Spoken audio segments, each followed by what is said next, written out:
learners. Today we're going to be continuing on our conversation about federal government and state government, but today we're going to be focusing more on the state government's powers. So our learning objective for today is to explain the source and nature of state and local government power, and to distinguish reserved powers from federal powers. So let's go ahead and get started. So our states have powers. So for example, have you ever been to a wedding? The officiant says at the end, "By the power vested in me by the state of," let's say Michigan, "I now pronounce them husband and wife."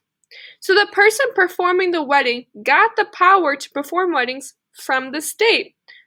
But where did the state get the power to give that power? That's confusing, but let's learn more about that.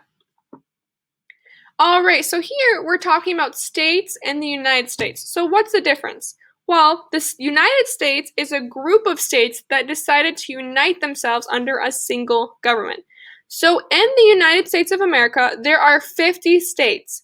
All 50 of those states have their own government, their own state government, but they all decided at one point to be united under a single government, which is called the federal government. So, but within the state, let's just talk more about that. A state is another word for country or nation. So that's basically saying that each state is kind of like its own little mini country. They're independent from each other states.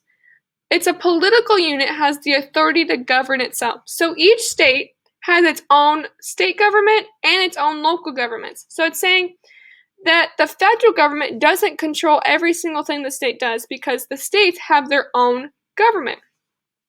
So the Constitution treats states partly as if they were independent countries and partly as small units within one big country. So let's go back to our example of saying that the United States is like the country, is like Explorer Elementary, and our principal is the federal government, and each teacher is a state government. So what this is saying is that the Constitution treats the states as if they're independent countries. So the principal knows that each teacher has their own authority in their classroom, has their own rules, they do things differently from other teachers, but the principal also knows that all the teachers are expected to work together as smaller units within the school to be united. So what that's saying for the government is that each state is independent and has their own government for itself, but they come together to be united under one government, which is the federal government. Nice job, guys. Now here we have delegated and reserved. So delegated means assigned or given. Reserved means set aside for. So we're talking about delegated here, means assigned or given. I as a teacher can delegate each student to have a classroom job. All that's saying is that I assign each student their own classroom job. Reserved means set aside for. For example, if you call a restaurant and say, "I would like to reserve a table for tonight," all you're asking is for them to set aside a table for you specifically so that you can get there and you won't have to wait. So if we're looking at delegated, under the Constitution, if a power isn't specifically given to the federal government, it's a power set aside for the states. So that's kind of confusing. So let's break that down a little bit. What it's saying is that in our Constitution, there are specific things that were written in it that are saying the federal government has these powers. But there are also things in there that say there are these powers available and they're not explicitly or directly given to the federal government, which means those powers are delegated to the states or reserved for the states. So, and that helps us give a little bit of balance of power between the federal government and the state government. The only time that doesn't work is when the Constitution says that something states aren't specifically allowed to do. And so for reserved, the federal government has no reserved powers. There's nowhere in the Constitution that it says, there's nowhere in the Constitution where they'll just get the powers left over. The federal government only has the powers the Constitution says it has. So, if states have powers outside of the federal government, does that mean we can do whatever we want? Does that mean what are our green lights? What can we do? So there are a lot of powers the Constitution doesn't say anything about. For example, there's nothing in the Constitution about education, healthcare, fire protection, police, marriage, driver's licenses, how many dogs you can have, what happens to your stuff when you die, or whether skateboards are allowed at the park.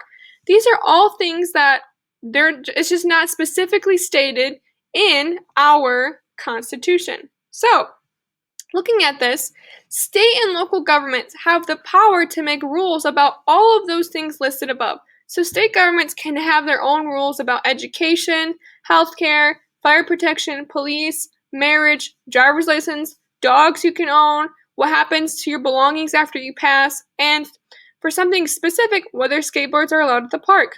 So each state has the ability to make rules, and so each state will also have different rules. They exercise this power by adopting constitutions of their own and by passing their own laws. So each state has their own little mini constitution, even though that they're all under the Constitution of America. Each state has their own constitution, which is basically saying their laws and rules that they're going to live and govern by. So let's look at this a little bit further. Let me move my guy out of the way here 1 second.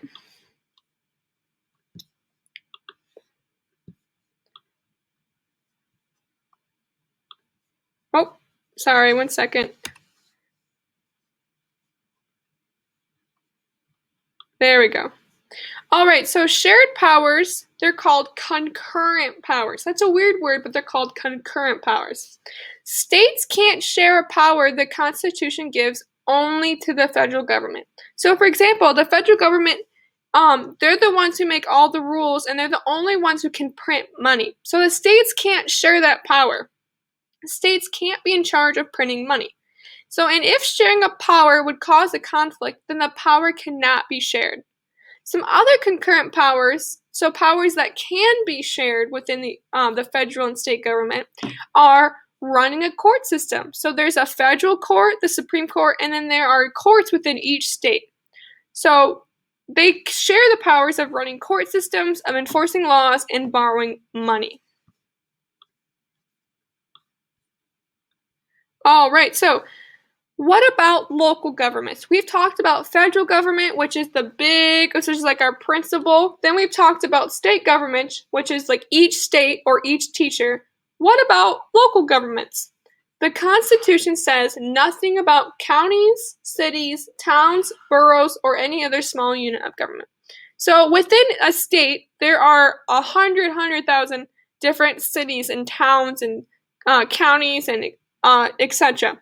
So within each of those, so Williamston has its own local government, Lansing has its own local government, East Lansing, Okemos, Detroit, all these different places have their own small government.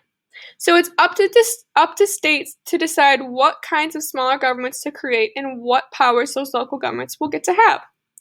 States rely on local government to deliver certain kinds of services to people.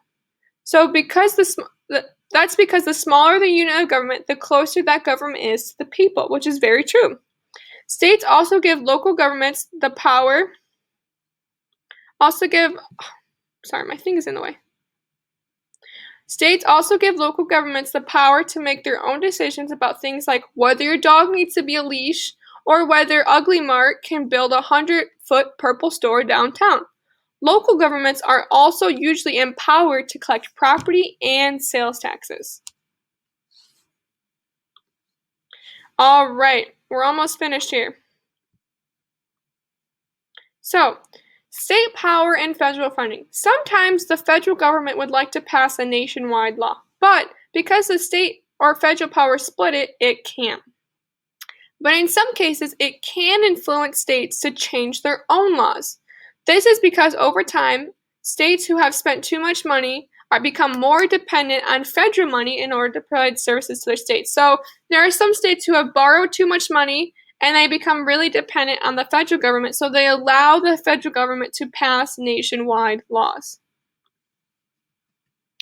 Alrighty, boys and girls, that concludes our talk about state power. So we learned about the states have different powers. We learned about the difference between the states and the United States.